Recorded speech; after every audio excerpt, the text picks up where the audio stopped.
Pag walang ulam at bigas, natawag sila sa asawa ko. O kaya nagpapalipas ng oras sa bahay para maitawid yung gutom nila. Okay lang naman sa akin kung paminsan-minsan, pero yung halos araw-arawin na parang hindi sila marunong makiramdam.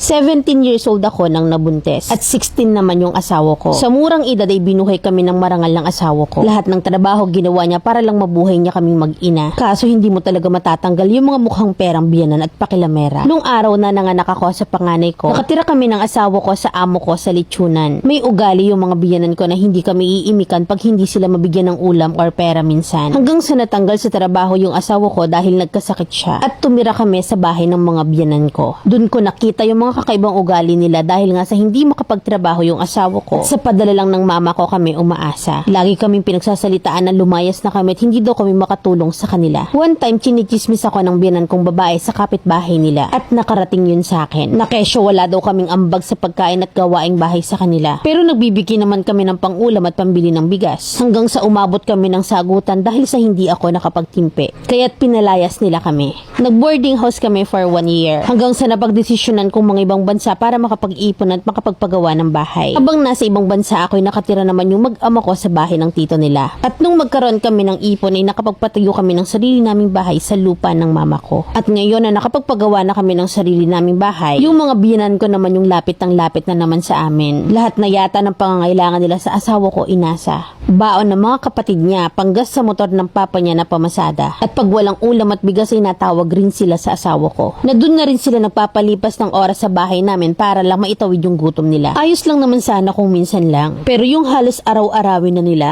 na parang hindi sila marunong makiramdam. Sana ma-advisean nyo ko, Mami Len. Hoping na mapansin. Letter sender, say ng Tubong Vizcaya.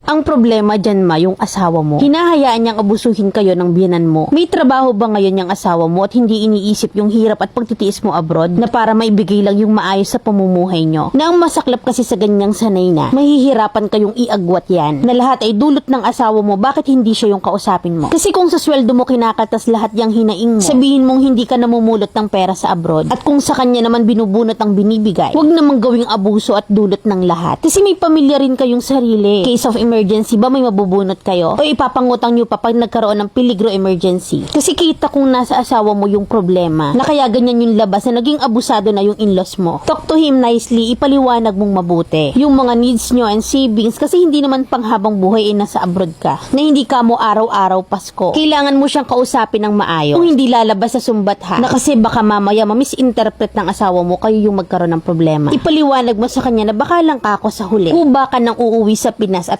damit lang ang dala.